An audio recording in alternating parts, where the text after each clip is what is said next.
Hello friends, welcome to smile talk paramedical channel. Friends, ಈಗಾಗಲೇ ನಮ್ಮ ಕ್ಲೂಸ್ ಎದಲ್ಲಿ ಏನು ಡಾಕ್ಯುಮೆಂಟ್ ವೆರಿಫಿಕೇಷನ್ ಇದನ್ನು ಆನ್ಲೈನ್ ಮಾಡಿದ್ರು. ಆನ್ಲೈನ್ ಮಾಡಿದ ಮೇಲೆ ನಿಮಗೆ ಅವರು ಒಂದು ಲಿಂಕನ್ನು ಕೊಟ್ಟಿದ್ದರು. ನಿಮ್ಮ ಒಂದು ಡಾಕ್ಯುಮೆಂಟ್ ವೆರಿಫಿಕೇಷನ್ ಆಗಿದೆ, ಚೆಕ್ ಮಾಡಿಕೊಳ್ಳ್ರಿ.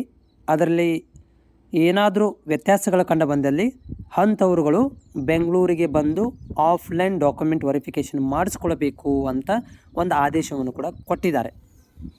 ಸೊ ವಿದ್ಯಾರ್ಥಿಗಳಲ್ಲಿ ಒಂದು ಕನ್ಫ್ಯೂಷನ್ ಅಂತಂದರೆ, ನಮಗೆ ನೋ ಅಂತ ಬಂದಿದೆ. ನಾನು ನಿನ್ನೆ ಕೂಡ ವಿಡಿಯೋ ಮಾಡಿ ಹಾಕಿದ್ದೆ, ಆದರೂ ಕೂಡ ಮತ್ತು ಸೇಮ್ ಪ್ರಾಬ್ಲಮನ್ನು ಅವ್ರು ಕೇಳ್ತಾ ಇರೋದು.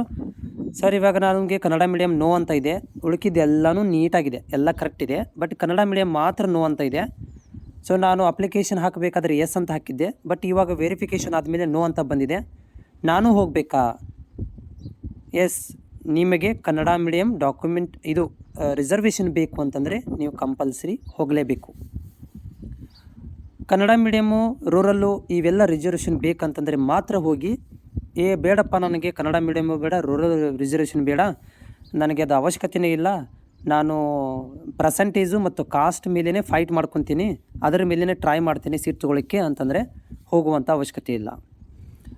ನನಗೆ ಸ್ವಲ್ಪ ಕನ್ನಡ ಮೀಡಿಯಮ್ಮು, ರೂರಲ್ಲು, ಇನ್ಕಮ್ಮು ಇವೆಲ್ಲ ನೋ ಅಂತ ಬಂದಿವೆ, ಇದರಿಂದ ನನಗೆ ಅಡ್ವಾಂಟೇಜಸ್ ಇದೆ, ನನಗೊಂದು ಏನಾದ್ರು ಸೀಟ್ ರಿಸರ್ವೇಷನ್ ಆಗ್ಬೋದು ಅಂತಂದರೆ ಬೆಂಗಳೂರಿಗೆ ಡಾಕ್ಯುಮೆಂಟ್ ತೊಗೊಂಡು ಹೋಗಲೇಬೇಕು. ಡಾಕ್ಯುಮೆಂಟ್ ಏನೇನು ತೊಗೊಂಡು ಹೋಗಬೇಕು?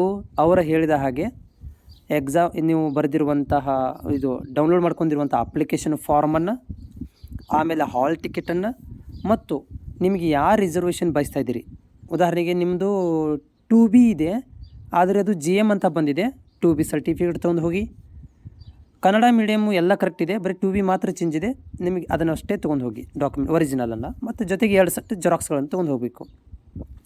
ಇಲ್ಲ, ನಂದು ರೂರಲ್ಲು ನೋ ಅಂತ ಬಂದಿದೆ, ಕನ್ನಡ ಮೀಡಿಯಮ್ಮು ನೋ ಅಂತ ಬಂದಿದೆ, ರಿಸರ್ವೇಷನು ಕೂಡ ನೋ ಅಂತ ಬಂದಿದೆ, ಇನ್ಕಮ್ ಕೂಡ ನೋ ಅಂತ ಬಂದಿದೆ. ಸೊ ನನಗೆ ಈಗ ಏನು ಮಾಡಬೇಕು ಅಂದರೆ ಇವನ್ನೆಲ್ಲನೂ ಒರಿಜಿನಲ್ ಡಾಕ್ಯುಮೆಂಟು ಪ್ಲಸ್ 2 ಸೆಟ್ ಜೆರಾಕ್ಸ್ಗಳನ್ನು ತೊಗೊಂಡು ಹೋಗಬೇಕು.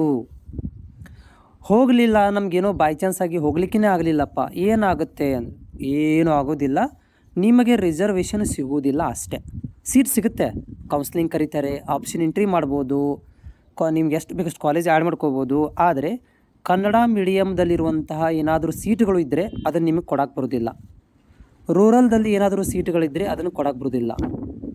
ನಿಮ್ಮ ಕಾಸ್ಟಲ್ಲಿ ಓಕೆ, ನೀವು ಏನಾದರೂ ನಿಮ್ಮ ಕಾಸ್ಟು GM ಅಂತ ಬಂದಿದ್ದರೆ, ಆ್ಯಕ್ಚುಲಿ ನಿಮ್ಮ ಕಾಸ್ಟು SC ST ಆಗಿದ್ದರೆ, ಅದು ಮಿಸ್ ಆಗಿ GM ಅಂತ ಬಂದಿದ್ದರೆ ನಿಮಗೆ SC STಲಿ ಸೀಟ್ ಇದ್ದರೂ ಕೂಡ ಅದನ್ನು ಕೊಡೋಕ್ಕೆ ಬರೋದಿಲ್ಲ.